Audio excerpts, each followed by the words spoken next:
હાલો friends, આજે આપણે બનાવીશું સાઉથ ઇન્ડિયન ડિશ ઉત્તપ્પા. સૌપ્રથમ 3 કપ ચોખા અને 1.5 કપ અડદની દાળ અલગ અલગ વાસણમાં 8 થી 10 કલાક માટે પલાળી રાખીશું. ચોખા અને અડદની દાળને અલગ અલગ વાટી લો. ત્યારબાદ એને મિક્સ કરીને 8 થી 10 કલાક માટે આથો લાવવા માટે મૂકી દઈશું. તૈયાર કરેલા આ ખીરામાં જરૂરિયાત પ્રમાણે પાણી નાખી દઈશું. પછીથી એમાં એક ઝીણી સમારેલી ડુંગળી, એક ઝીણું સમારેલું ટામેટું,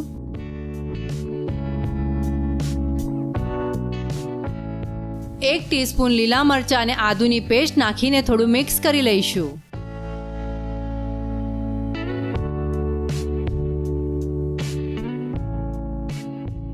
હવે એમાં ઝીણા સમારેલા લીલા ધાણા અને સ્વાદ પ્રમાણે મીઠું નાખીને મિક્સ કરી લઈશું.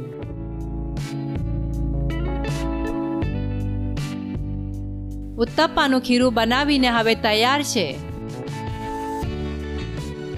પેન ગરમ થયા બાદ તેલ નાખીને આ તેલને તવા ઉપર પસરાવી દઈશું.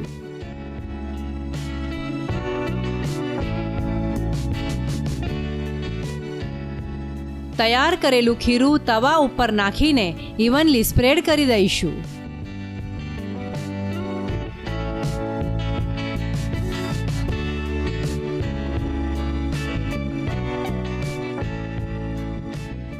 ઉત્તપ્પાને પ્રમાણમાં થોડા જાડા રાખીશું.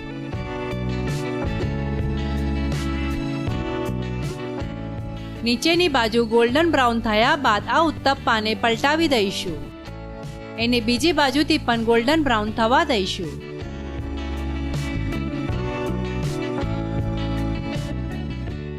સાઉથ ઇન્ડિયન ડિશ ઉત્તપ્પા ખાવા માટે તૈયાર છે.